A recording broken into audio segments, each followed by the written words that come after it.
अस्सलाम वालेकुम नाज़रीन, मैं हूं हसाम दुरानी और आप देख रहे हैं प्रोग्राम सियासियात। नाज़रीन, अगर हम आज के दिन की बात करते हैं तो पाकिस्तान के जो सियासी माहौल है उसके अंदर एक सूबे की जो इंटरनल इश्यूज हैं वो इतने ज्यादा बाहर को निकले हैं कि जिस वजह से पूरी की पूरी पाकिस्तान की सियासत जो है वो थोड़ी सी जो है उन चीजों को लेके गर्मा गर्मी की जानब जा रही है। और बेसिकली मैं बात कर रहा हूं सूबा केपीके की।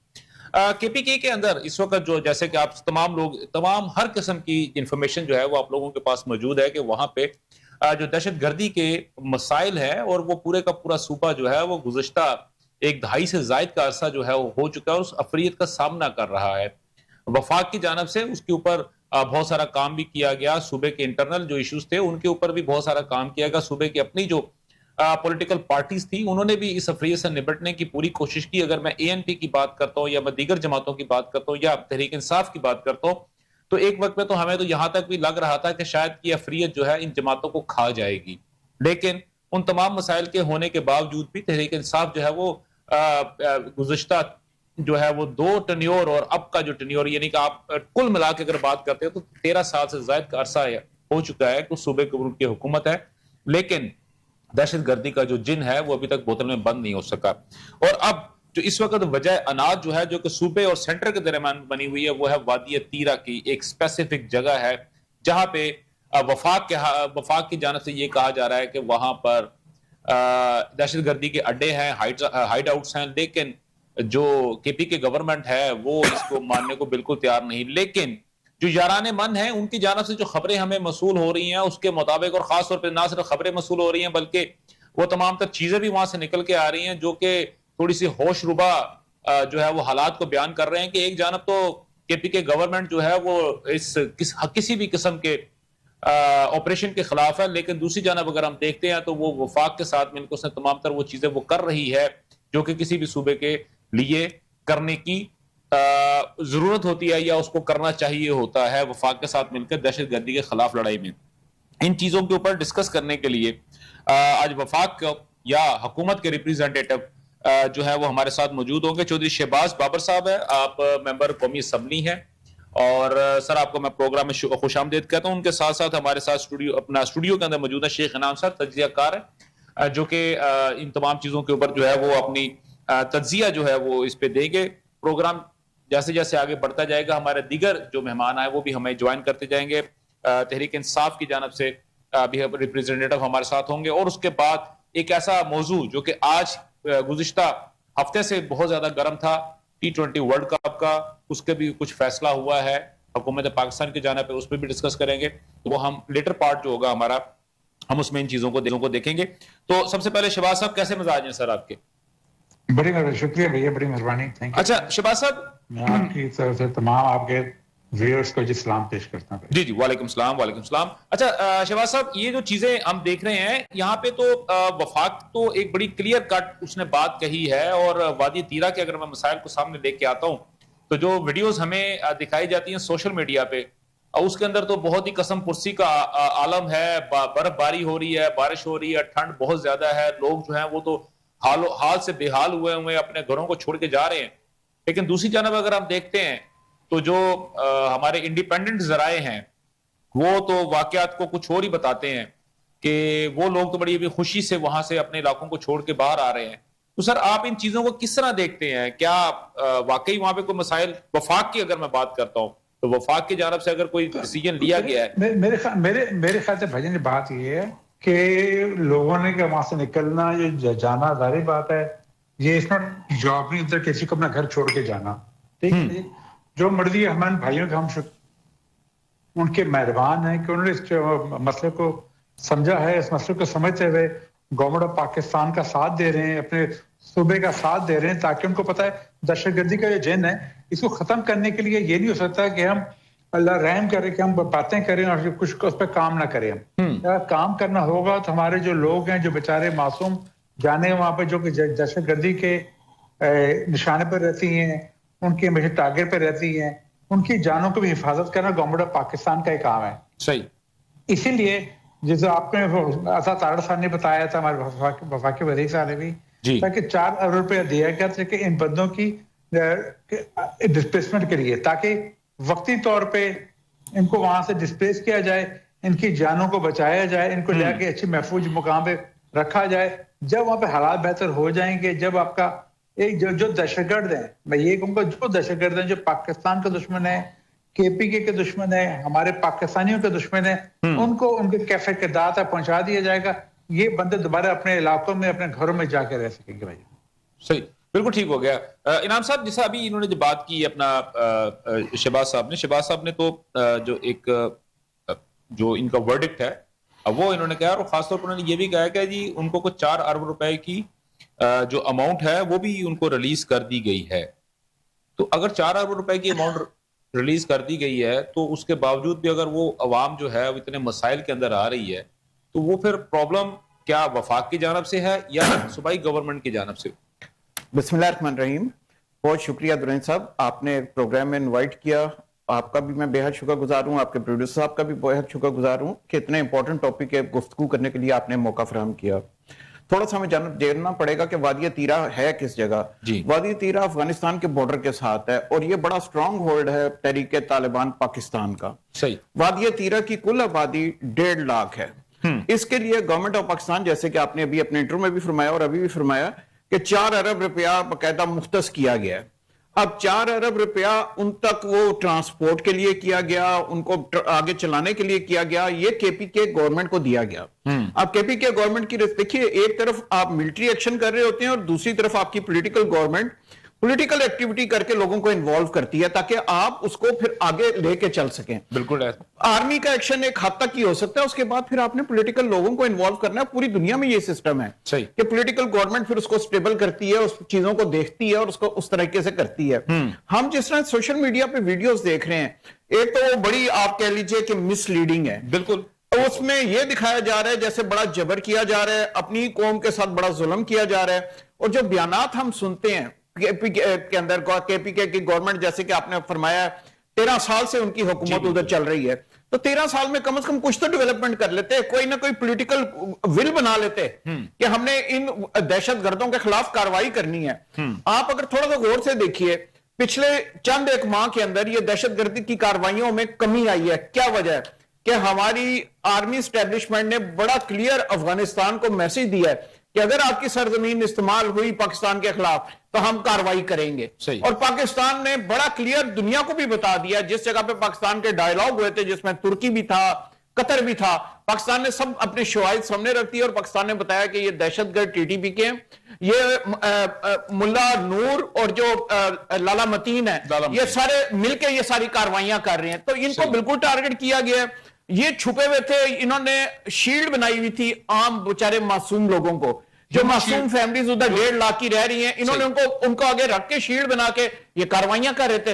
अब पाक फौज के लिए मजबूरी ये थी कि अपने अवाम के ऊपर वो कार्रवाई नहीं कर सकते, इसीलिए उन्होंने कहा कि हम इनको इवैक्यूएट करेंगे। 25, आपको पता है उन्होंने तारीख दी थी 25 जनवरी, उन्होंने कहा इनको इवैक्यूएट करके हम इस इलाके के अंदर अब कार्रवाई करेंगे। और ये बहुत जरूरी है, आपके जिस्म के अंदर भी कोई खराबी पैदा हो जाती है, डॉक्टर उसका इलाज करता है। आप तो खुद बेहद फहम फरासत रखते हैं इन चीजों के ऊपर, आपका अपना खुद भी बहुत बड़ा है। आप ये देखिए कि जब तक ये चीजें काबू में नहीं की जाएंगी, आप अमन और सुकून कहां से लाएंगे? आप इंटरनेशनल इन्वेस्टमेंट कहां से लाएंगे? आप मुल्क को आगे लेके कैसे चलेंगे? सही, बिल्कुल ठीक, आपका पॉइंट आ गया। शहबाज साहब, यहाँ पे अगर मैं देखता हूं तो ठीक है, एक जानब तो है वो हमारे वजारत इतलात है और अता तरड़ साहब ने जो बयान दिया या उन्होंने बेसिकली उनकी जानब से बात की गई, लेकिन दूसरी जानब अगर हम देखते हैं तो सर जो सुहेल अफरीदी साहब हैं, सुहेल अफरीदी साहब ने तो बड़ा अजीब सा एक वर्डिक्ट लिया हुआ है। आप ये कह लें कि उन्हें एक अजीब सी लाइन पकड़ी हुई है। वो कहते हैं कि बंद कमरों के फैसले कबूल नहीं है, वादी तीरा को खाली करने का नोटिफिकेशन वापस लिया जाए, जिसके बयान में, जिसके जवाब में जो था सर, मेरे ख्याल से ब्रदर, मेरे ख्याल से सुहेल अफरीदी साहब ही ना तो एडमिनिस्ट्रेटर है, वो ना वो आवाम को रिलीफ दे सक रहे हैं, ना वो आवाम के लिए कोई काम कर रहे हैं। आप जारी बात है, अब अगर दुनिया बात करती है परफॉर्मेंस के ऊपर बात कर रही है, आप परफॉर्म करें, आप अवाम को खिदमत करें। आप बैठ के सियासत कर रहे हैं, वो बेचारे मासूम लोगों के ऊपर सियासत कर रहे हैं, आप वादी तीरा पे सियासत कर रहे हैं, दहशतगर्दी जो बेचारों जाने जा रही है उनको आप चाह रहे हैं कि लोग मरते रहें और आपकी सियासत चलती रहे। इस क्या जो जितने फैसले हुए हैं, तमाम फैसलों के अंदर केपीके गवर्नमेंट की इन्वॉल्वमेंट होती है, ये ना क्या नहीं होती है, ये खुद कह रहे हैं होती है, इन्वॉल्वमेंट होती है, इनको पता होता है बस अपनी सियासत जमाने के लिए अपनी सियासत की गुफ्तगू करने के लिए ऐसे बयान दे रहे हैं। और मैं तो कहूंगा जी कि इन बयान का फायदा कोई नहीं है।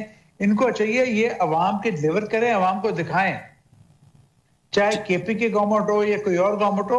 आप पंजाब आपके सामने, ये भी मुल्क का हिस्सा ही है, इसको देखें, आप लाहौर को देखें, पिंडी को देखें, फैसलाबाद को देखें और पेशावर को देखें। भाई पेशावर बहुत बड़ा शहर हमारा है, वो भी हमारे मुल्क का हिस्सा है, हमारी एक पहचान है पेशावर हमारी। उसके हालात क्या हैं, वहाँ क्या डेवलपिंग की, क्या काम किया है। आपने काम कुछ नहीं करना, आपने सिर्फ नेगेटिव बातें करनी है, आपने सिर्फ ये करना, इस पे इल्जाम, उस पे इल्जाम, इस पे इल्जाम, इससे कोई फायदा नहीं भाई।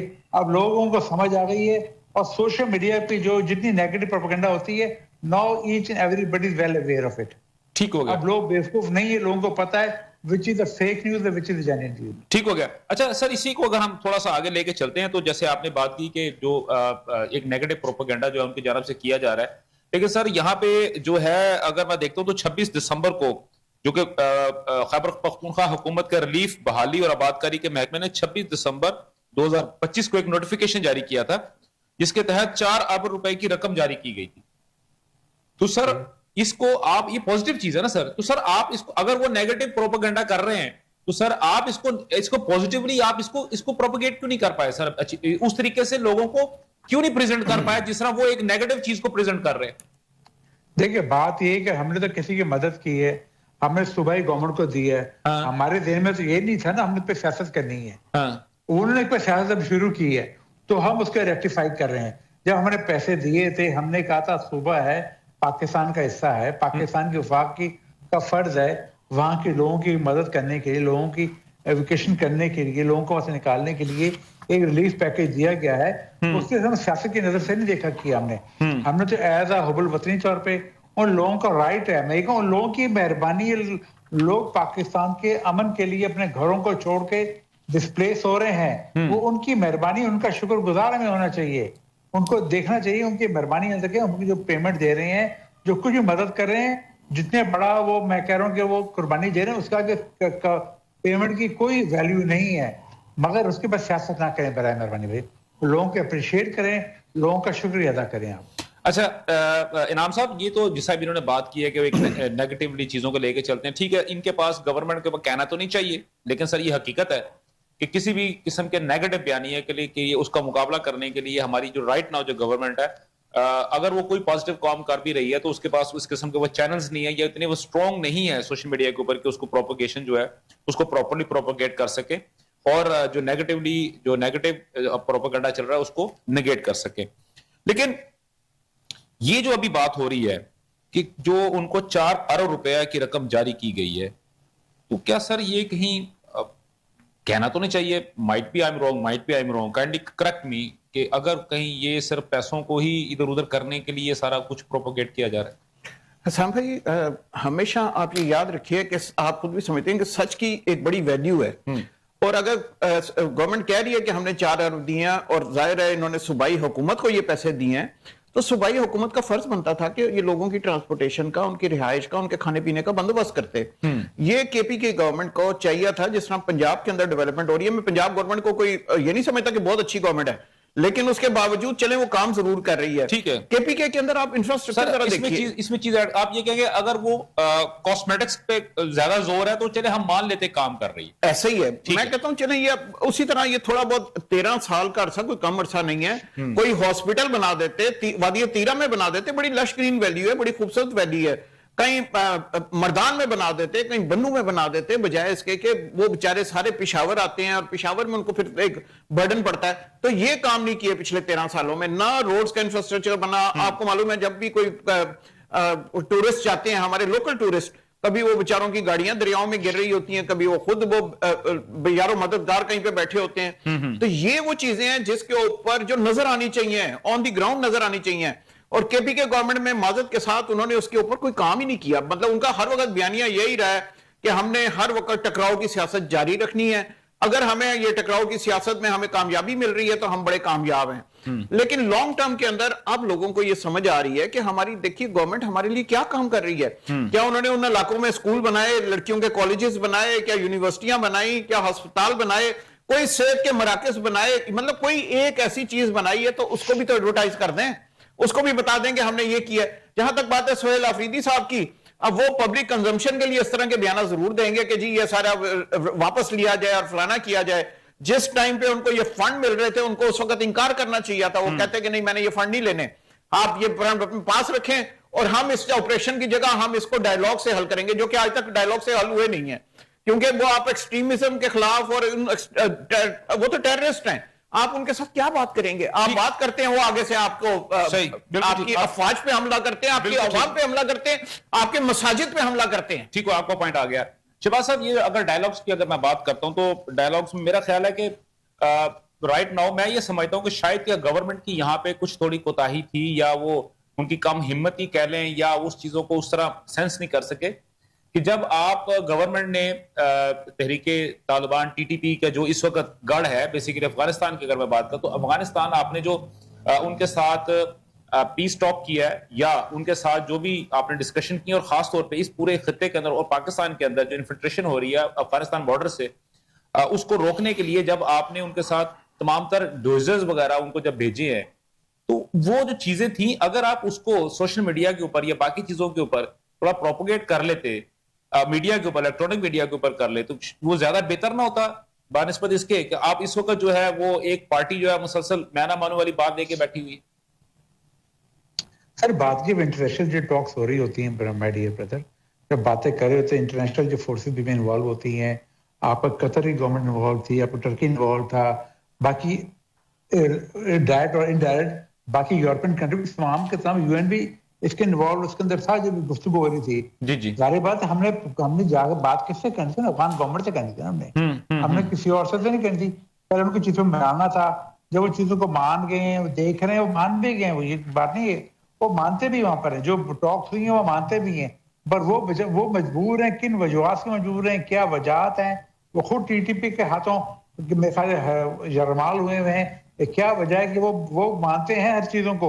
सर वो तो मानते हैं सर, कता कलामी माफ, मगर अमल कोई नहीं कर रहा सर, कता कलामी माफ सर, अमल कोई नहीं कर रहा, कता कलामी माफ।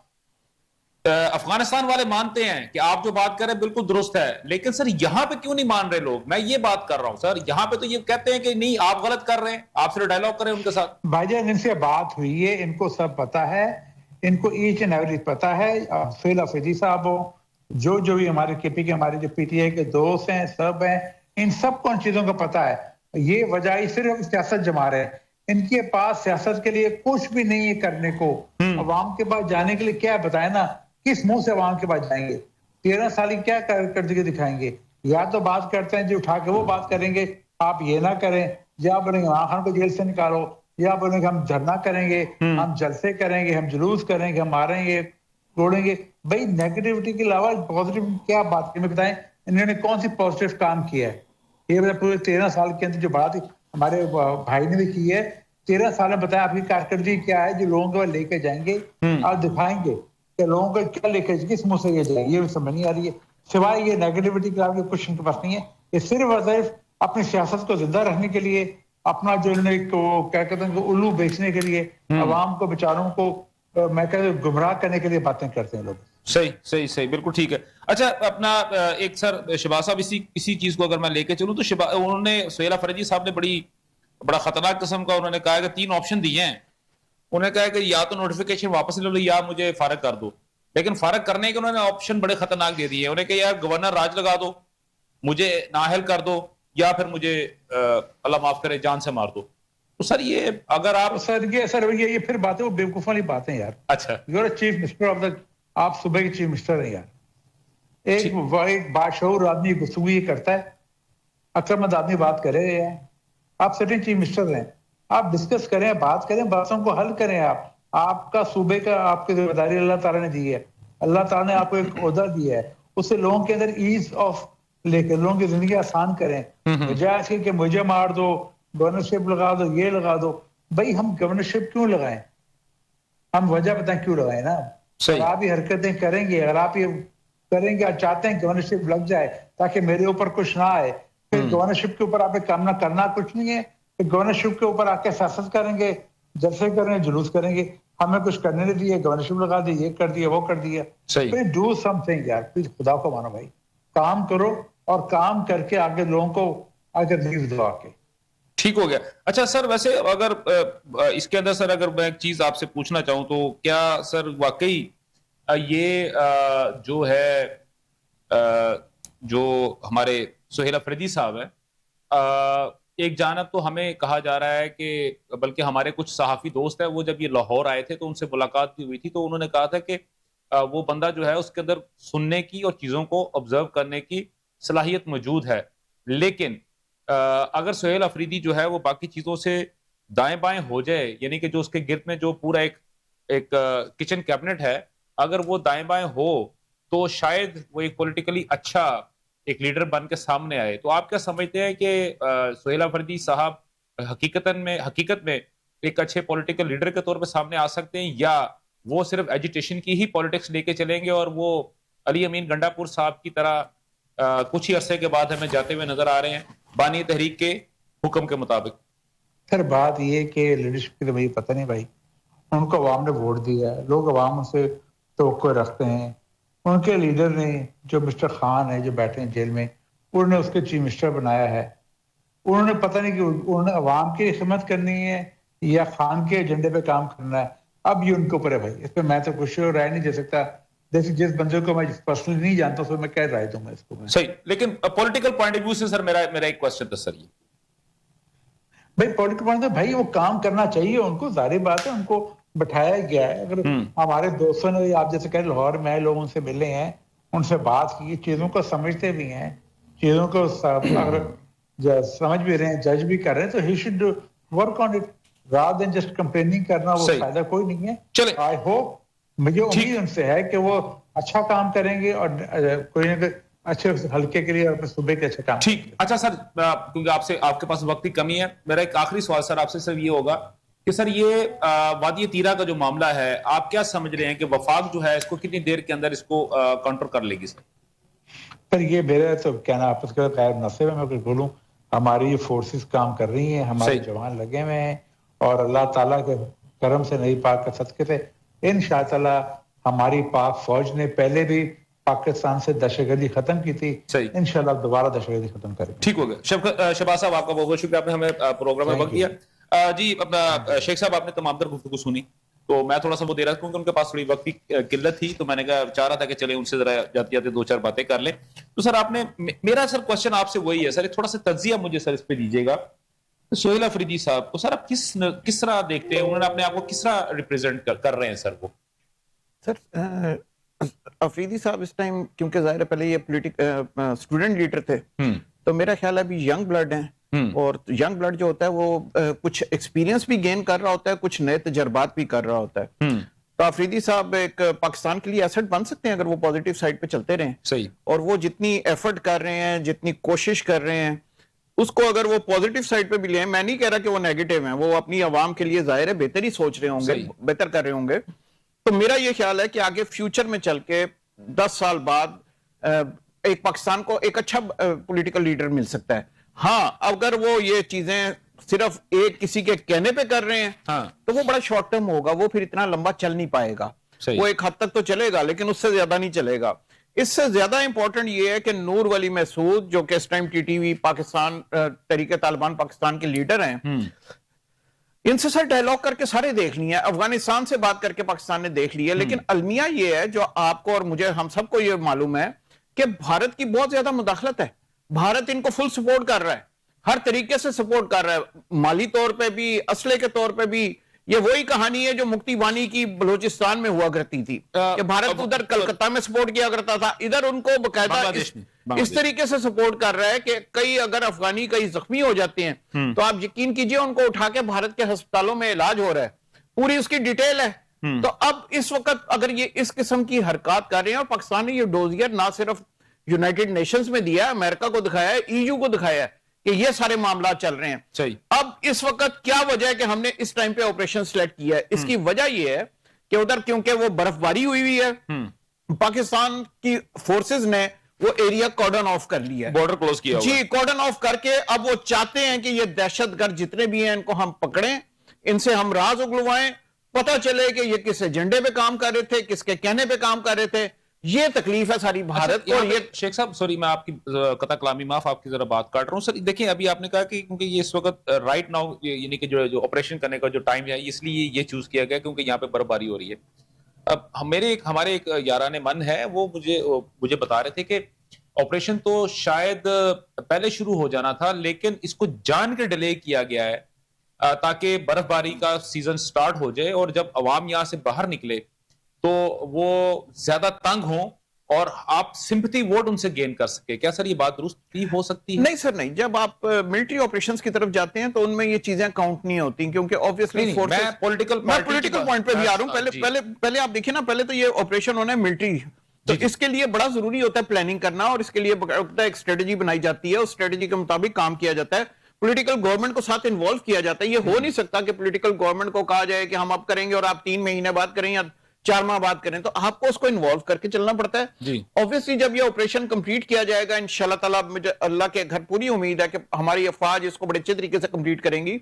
उसके बाद फिर इनको रिहेबिलिटेट करना है इस इलाके के अंदर।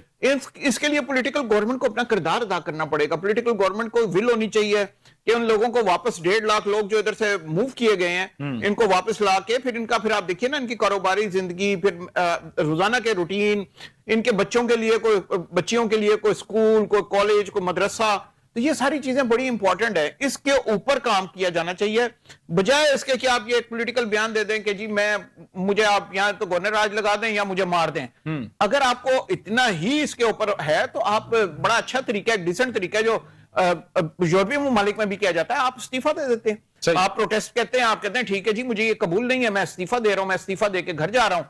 आप नया चुन लें वजीर आला। लेकिन सर देखिए ना, ये जो आप अभी ये जो आपने बात की सर, बड़ी वैलिड पॉइंट है आपका कि अगर आप जो एक एथिक्स है, पॉलिटिक्स की जो एथिक्स है, अगर उसके मुताबिक अगर बात करें तो I think you should step down. लेकिन यहां पे तो स्टेप डाउन होने की बात ही नहीं हो रही। यहां पे तो बाकायदा तौर पे वो धमकी देना शुरू करते हैं कि अगर वो वफाकी हुकूमत की जानब से जारी करदा नोटिफिकेशन, जो कि वफाकी हुकूमत ने कह दिया कि हमने जारी नहीं किया, ठीक है ना सर, उन्होंने कहा कि 13 मुतासरीन अपनी मर्जी से नकल मकानी कर रहे हैं, अगर ये नोटिफिकेशन वापस ना लिया गया और इसमें माफी ना मांगी गई तो मैं अफरीदी कौम का जरगा बुलाऊंगा, उसके बाद पख्तून कौम का जरगा बुलाऊंगा, और अगर बात गलत हुई तो नकल मकानी करने वाले मुतासरीन को खुद तीरा लेके जाऊंगा। सर इसका मतलब क्या हुआ? स्टेट विद इन स्टेट या स्टेट के साथ लड़ने की वो धमकी दे रहे हैं? अफरीदी साहब ना, थोड़ी सी इसमें क्लैरिटी नहीं है उनको। अगर वो इतना ही जरगा बुला सकते हैं तो वो जरगा बुलाएं और बुला के दहशतगर्दों को पकड़ें। वो जरगा बुलाएं और अमन कायम करें।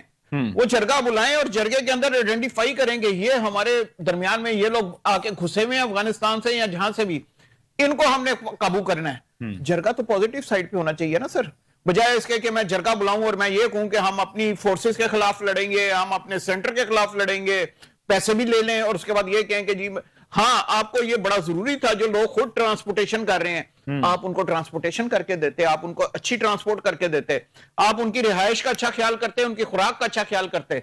ये चीजें आपके करने की थी, बजाय इसके कि आप सोशल मीडिया पे वीडियोस चला रहे हैं कि जनाब वो बर्फबारी के अंदर वो बैठे हुए हैं और ना उनके पास खैमा है ना खाने को कुछ है। तो ये तो उल्टा अलमिया आपके ऊपर आ रहा है कि आपने इतना काम ही नहीं किया, आपने पैसे भी पूरे ले लिए, पैसे भी ले लिए और आपने वो काम ही नहीं किया कि अपनी आवाम को आप कोई राहत पहुंचा सकें, कोई सुकून पहुंचा सकें। सही। फिर दूसरी प्रॉब्लम ये है कि उधर ऑब्वियसली तालीम की कमी है और लोगों को आजकल आप देखते हैं सोशल मीडिया पे वीडियो देख के ना बड़ा एक इंपैक्ट आता है और बड़ा जज्बा उठता है। मेरे लिए भी उठेगा कि अगर मेरे किसी भी पख्तून भाई को इस तरह उठा के आप खैमे के बाहर बिठा दें या किसी मेरी बहन को आप उसके बच्चों के साथ बाहर बिठा दें तो सर मेरे साथ साथ भी मजरू होंगे। मैं भी सोचूंगा कि वो बेचारे किस हाल में बैठे हैं। लेकिन ये सारा कुछ हकाइक के मुनाफी है, ऐसा है नहीं। तो इनको सबसे पहले ये करना चाहिए कि अगर आप जरगा बुलाना चाहते हैं, जरगे के अंदर आप डिसाइड करेंगे जी हमने अफगानिस्तान के बॉर्डर के साथ जो बाढ़ लगाई हुई है उधर से कोई बंदा इन्फिल्ट्रेट करके नहीं आएगा। आप उसके अंदर तय करें कि अगर किसी एक पाकिस्तानी के ऊपर हमला होगा, हम जंग के लिए हम तैयार रहेंगे, हम तसव्वुर करेंगे ये पूरे पाकिस्तान पे हमला है। जरगे का तो ये काम होना चाहिए, जरगे के सीनियर्स का ये काम होना चाहिए, बजाय इसके कि आप उनको गलत साइड पे लगा रहे हैं, उनकी आप नीयत खराब कर रहे हैं।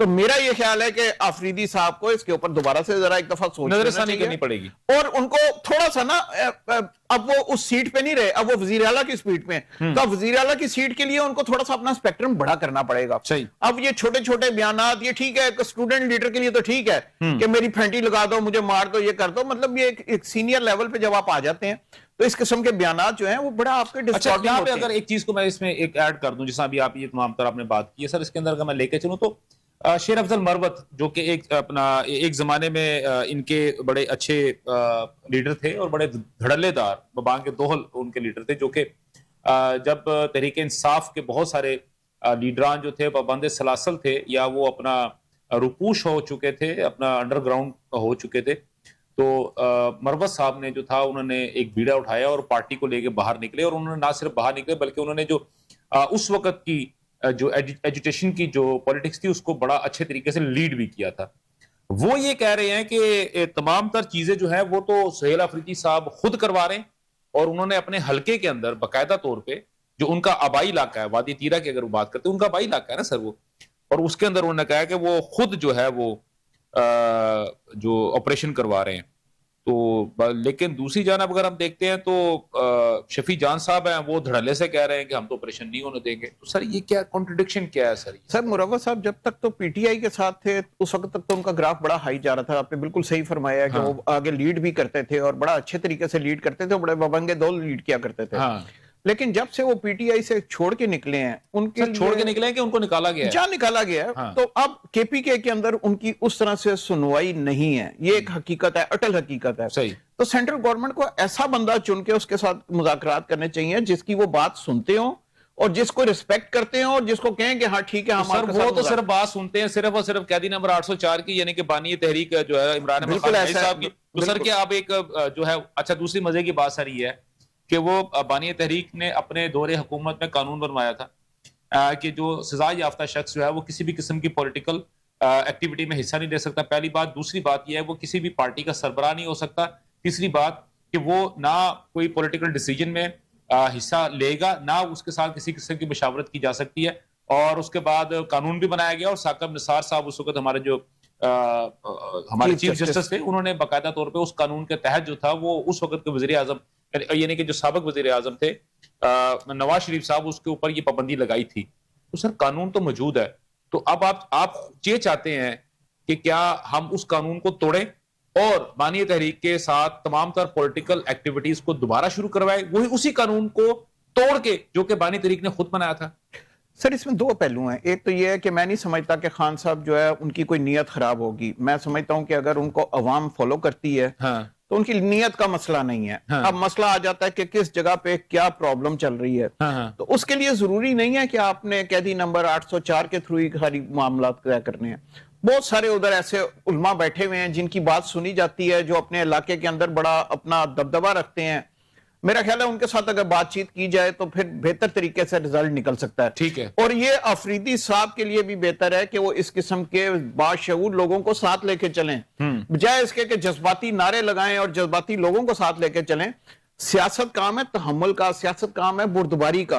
अगर आप तहम्मुल बुर्दबारी से लेके चलेंगे, आपका सूबा भी तरक्की करेगा, आपकी भी अपनी इज्जत बनेगी और अवाम के अंदर भी आपकी पिज़राई होगी। अगर आप ये जज्बाती बयान देंगे, ये 2-4 दफा तो चल जाएंगे लेकिन मजीद नहीं चल पाएंगे। आप ये समझे ना कि मैं भी इमरान खान बन गया हूं, तो अफरीदी साहब इमरान खान नहीं बन सकते। इमरान खान का एक स्ट्रेचर ही डिफरेंट है, क्योंकि वो जाहिर है इंटरनेशनल एक रिप्यूटेड, उसको दुनिया जानती है, वो एक डिफरेंट रिप्यूट का बंदा है। अब हर बंदा चाहे कि जी मैं इमरान खान ने मुझे बना दिए चीफ मिनिस्टर, मैं भी इमरान खान ही बन जाऊं, तो ऐसा होने वाला नहीं है।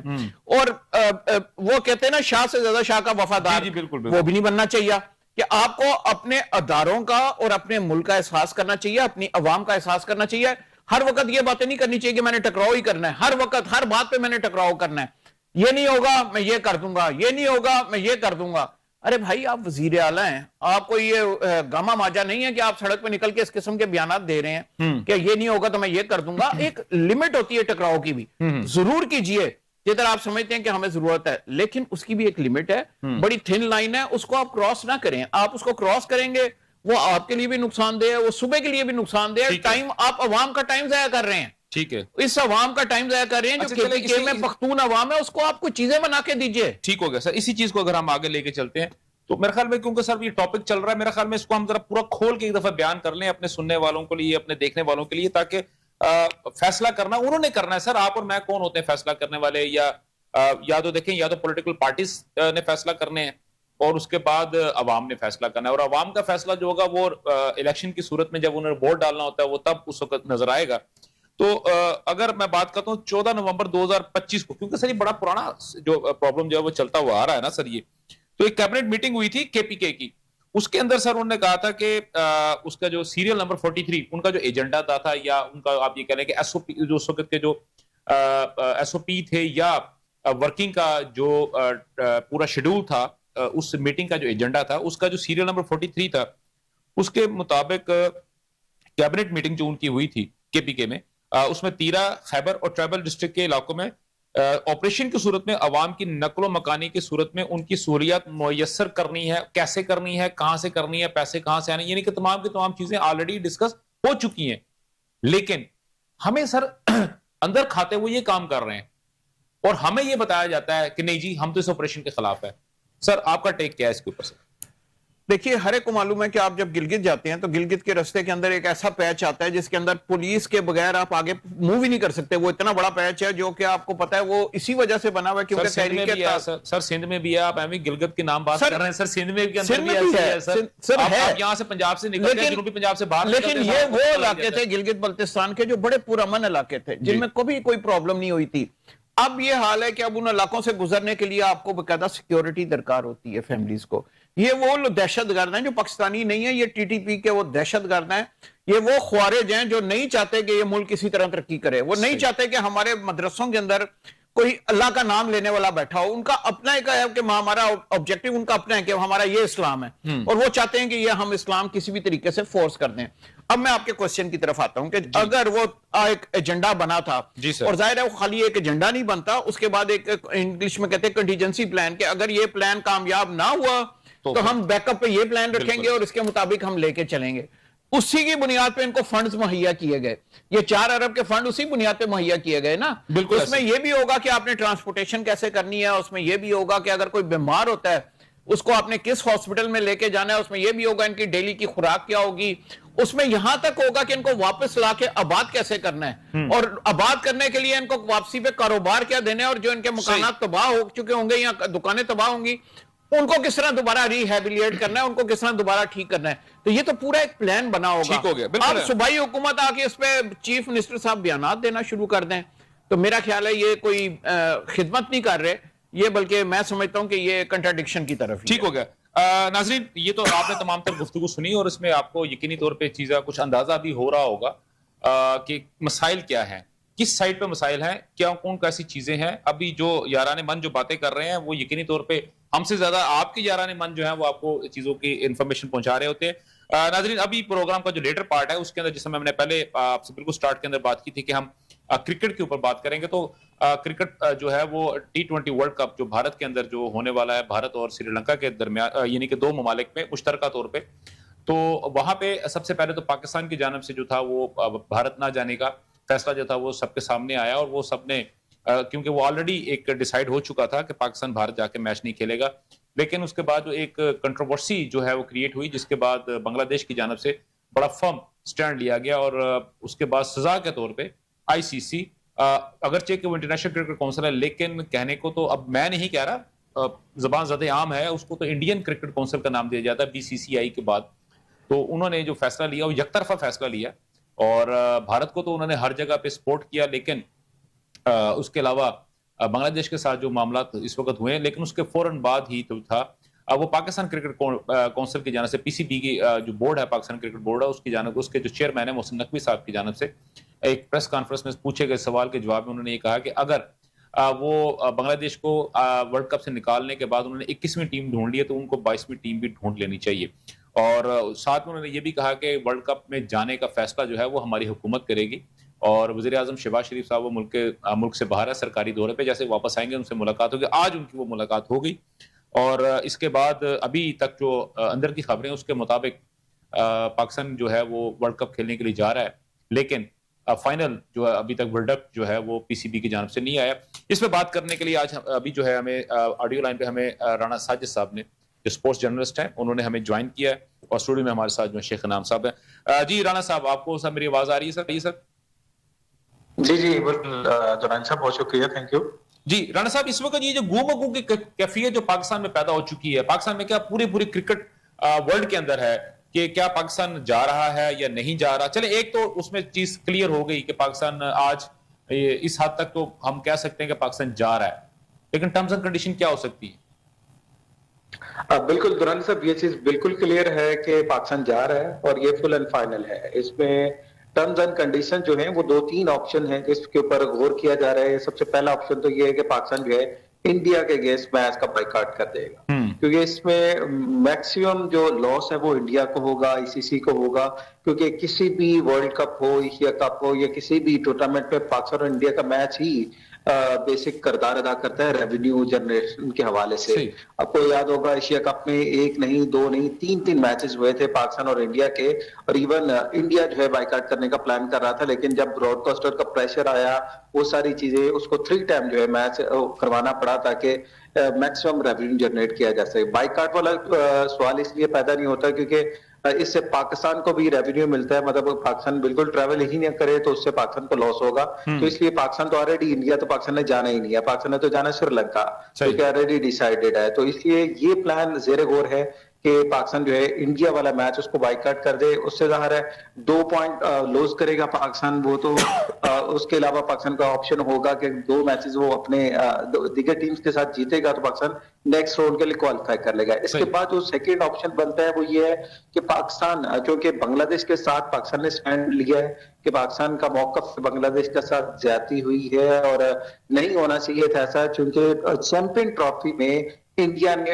इनकार का सिक्योरिटी रीजन को बना के, वजह बना के, और आईसीसी ने इंडिया को वेन्यू चेंज कर दिया था। मतलब सेम अगर आप इस सिनेरियो को देखें तो बांग्लादेश के साथ सेम इशू है, लेकिन बांग्लादेश का वेन्यू चेंज नहीं किया, बांग्लादेश को वर्ल्ड कप से उन्होंने निकाल दिया। मतलब यहाँ पे आप देख रहे हैं दोहरा म्यार आईसीसी का कि आपने इंडिया को फैसिलिटेट किया उस टाइम, अब आपने बांग्लादेश को फैसिलिटेट करने के बजाय उसको किक आउट कर दिया। अब बांग्लादेश के साथ यकजहती के लिए पाकिस्तान के पास ये ऑप्शन है कि एक तो से आप पट्टियां बांधे, साथ को कहीं ना कहीं जो है बांग्लादेश की जो है वो हाथ में आवाज जो है टूर्नामेंट जो है वो बुलंद की जाती है। जी राणा साहब, ये तो आपने मेरे मुंह की बात छीन ली, बल्कि आज शाम को जब ये गुफ्तगू हो रही थी तो मैंने तो बाकायदा इस पर लिखा भी था और पोस्ट भी लगाई थी कि पाकिस्तान क्रिकेट टीम को बाइकआउट नहीं करना चाहिए, खेलने के लिए जाना चाहिए, लेकिन बाजू पे अपना काली पट्टियां और सीने के ऊपर बांग्लादेश का झंडा लगाना चाहिए। डेफिनेटली देखिए, रिप्रेजेंटेशन जो है वो बांग्लादेश की वहां पे होगी, नजर आएगी, और दुनिया क्रिकेट जो है वो देखेगी कि अगर बांग्लादेश को इंडिया ने, बीसीसीआई ने और आईसीसी ने इवेंट से निकाला है तो बांग्लादेश आज भी नजर आ रही है ग्राउंड के अंदर। तो मतलब ये एक मैसेज जाएगा, तो डेफिनेटली पाकिस्तान इसके ऊपर अपना किरदार अदा करेगा। और यही आज की मीटिंग में जो एजेंडा था प्राइम मिनिस्टर का और इंटीरियर मिनिस्टर और चेयरमैन पाकिस्तान क्रिकेट बोर्ड का भी यही था। और अब इस हवाले से हत्ती जो ऐलान है वो फ्राइडे या मंडे को वो ऑफिशियली कर दिया जाएगा, लेकिन ऑलमोस्ट ये चीज क्लियर हो चुकी है कि पाकिस्तान ट्रैवल करेगा।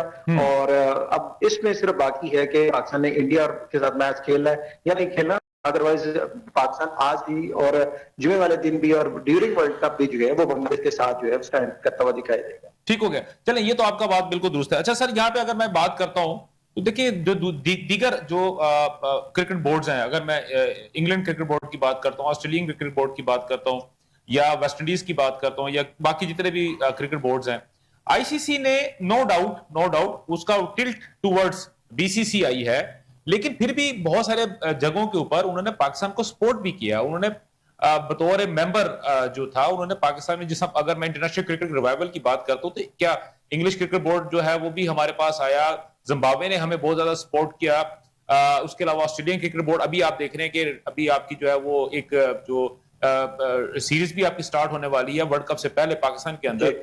तो इन तमाम चीजों को सामने रखते हुए तो क्या आप ये देखते हैं कि आने वाले दिनों के अंदर क्या ये जो बाकी दीगर ममालिक हैं क्या वो पाकिस्तान को थोड़ा ज्यादा सपोर्ट करना शुरू कर सकते हैं? डेफिनेटली साहब, ये बड़ा इंपॉर्टेंट पॉइंट है। आपको याद होगा इस टाइम पे बिग 3 जो है वो लॉन्च हुआ था, जिसमें ये आप ईसीबी की बात करें, इंग्लिश क्रिकेट बोर्ड, ऑस्ट्रेलियन और इंडिया जो है मिले थे। इन्होंने क्रिकेट को जो है वो टेक ओवर करने की कोशिश की थी, जो कि फ्लॉप हुआ था। बिल्कुल। अब उसके बाद जो इंडिया के साथ इश्यूज चल रहे हैं, वो चाहे एशिया कप हो, चाहे इससे कबल चैंपियन ट्रॉफी हो या फिर कोई और जो इश्यूज क्रिकेट में आ रहे हैं, तो अब ये दीगर जो कंट्रीज है ना उसको भी क्लियर होना शुरू हो चुका हुआ है कि इंडिया सिर्फ सियासत ज्यादा क्रिकेट को कर रहा है, पॉलिटिक्स को बीच में लेके आ रहा है। आपको याद होगा पाकिस्तान में न्यूजीलैंड की टीम आई थी तो इंडिया से एक ईमेल के जरिए उनको वापस भेजा गया, थ्रेट किया गया, बिल्कुल थ्रेट किया गया। ये चीजें अब दुनिया क्रिकेट को रियलाइज हो चुकी है और मुझे लग रहा है अभी का जो पाकिस्तान के पास टाइम है, chairman Pakistan cricket board Mohsin Naqvi का स्टैंड, जो कि अब भारतीय भी एडमायर कर रहे हैं कि इनको पहली दफा ऐसा टक्कर का चेयरमैन मिला है जिसने आके अब आंखों में आंखें डाल के बातें करना शुरू किया। तो मुझे लगता है ये गोल्डन टाइम है पाकिस्तान के पास कि पाकिस्तान अब जो है अपनी क्रिकेट जो है दुनिया के साथ, क्रिकेटिंग वर्ल्ड के साथ जो है एक ऐसा रिलेशनशिप बिल्ड करेगा जिसमें आपके साथ अब ऑस्ट्रेलिया के बहुत अच्छे रिलेशन है, इंग्लिश क्रिकेट बोर्ड के बहुत अच्छे रिलेशन है, और इसी तरह श्रीलंकन आपके साथ स्टैंड कर रहे हैं, बांग्लादेश आपके साथ स्टैंड कर रहे हैं। मतलब आप अपनी पोजीशन इतनी स्ट्रांग कर लेंगे, कल को इंडिया जो है वो आपके समझ के भीख मांगने के लिए आपके पास आएगा, आपको उसको तब जाके एहसास होगा कि उसने कितनी बड़ी गलती की है। तो ये मेरे ख्याल से मोहसिन नकवी साहब की जो है वो जीत होगी और डेफिनेटली वो इसके ऊपर वर्क कर भी रहे हैं और नजर भी आ रहा है। चलो ठीक है, इसके अंदर अगर एक चीज मैं अगर ऐड कर दूं कि अगर देखें ये तमाम तर मामला जो होते हैं, क्या हम बांग्लादेश को कंपनसेट कर सकते हैं कि कोई इस किस्म की एक बायलैटरल या ट्राई जो एक सीरीज को या क्वाड सीरीज को हम ऑर्गेनाइज कर सके पाकिस्तान के अंदर, जिसमें Pakistan, Bangladesh, Sri Lanka, south Africa, Zimbabwe, इस तरह की जो कंट्रीज हैं, अगर हम अपना कार्टेल एक बना लें और उनके थ्रू अगर हम काम करना शुरू करते हैं तो हम अपना भी तो रेवेन्यू अच्छा खासा जनरेट करवा सकते हैं। डेफिनेटली दुरानवी साहब, ये एक अच्छा पॉइंट है और इसमें ऑलरेडी आपने देखा होगा पीएसएल जब ऑक्शन शुरू हुआ था रजिस्ट्रेशन उसकी, तो बांग्लादेश के जो प्लेयर्स जिनको इवन इंडियन प्रीमियर लीग से भी निकाला गया था उनको यहाँ पे जो है वो लाया गया और मैक्सिमम बांग्लादेश के प्लेयर आपको जो है इस पीएसएल के सीजन में भी दिखने में मिलेंगे। और उसके बाद जाहिर है जो सीजन होगा उसके बाद जो बायलैटरल सीरीज होंगी या कोई ट्राई नेशन सीरीज होगी तो उसमें डेफिनेटली पाकिस्तान जो है बांग्लादेश क्रिकेट बोर्ड के साथ भी मौजूद है। पाकिस्तानी प्लेयर्स अभी बीपीएल हुई है, पाकिस्तान के मैक्सिमम प्लेयर जो है बीपीएल भी खेल रहे थे, मतलब हर तरह से फैसिलिटेट पाकिस्तान क्रिकेट बोर्ड की जानिब से बांग्लादेश की क्रिकेट को किया भी जा रहा है और इन फ्यूचर ज़ाहिर टर्म्स एंड कंडीशन बहुत जबरदस्त पाकिस्तान और बांग्लादेश की गवर्नमेंट के साथ भी मौजूद है और क्रिकेट के साथ भी है। तो डेफिनेटली इसका पाकिस्तान जो है वो साथ देगा भी और फ्यूचर में भी बांग्लादेश की क्रिकेट को मजीद प्रमोट करने के लिए किरदार अदा करता रहेगा। सही है, बिल्कुल ठीक हो गया। राणा साहब आपका बहुत बहुत शुक्रिया, शेख साहब आपका बहुत बहुत शुक्रिया सर, आप अहबाब ने जो अपना इंतहाई कीमती वक्त जो है वो हमें। नाज़रीन, आपने तमाम तर गुफ्तगू सुनी और दोनों मौजू जो थे वो काफी तवज्जो तलब मौजूआत थे और उसमें यकीनी तौर पे हमने कुछ अपने फैक्ट्स एंड फिगर या कुछ चीजों के सामने रखने की कोशिश की ताकि आप तक जो है वो इंफॉर्मेशन आप पहुंचा सके। अब जैसे भी हो वो इंफॉर्मेशन आप तक पहुंच चुकी है। आप अब आपके जो तज्जिए होंगे या आपकी जानिब से जो फीडबैक होगा वो हमें यकीनी तौर पे हम वो हमारे साथ आंखों पे इंशाल्लाह कल जो है सेम वक्त सेम चैनल आपसे दोबारा मुलाकात होगी। तब तक मुझे और मेरी पूरी प्रोडक्शन टीम को इजाजत दीजिए। अल्लाह हाफिज। पाकिस्तान पाइंदाबाद।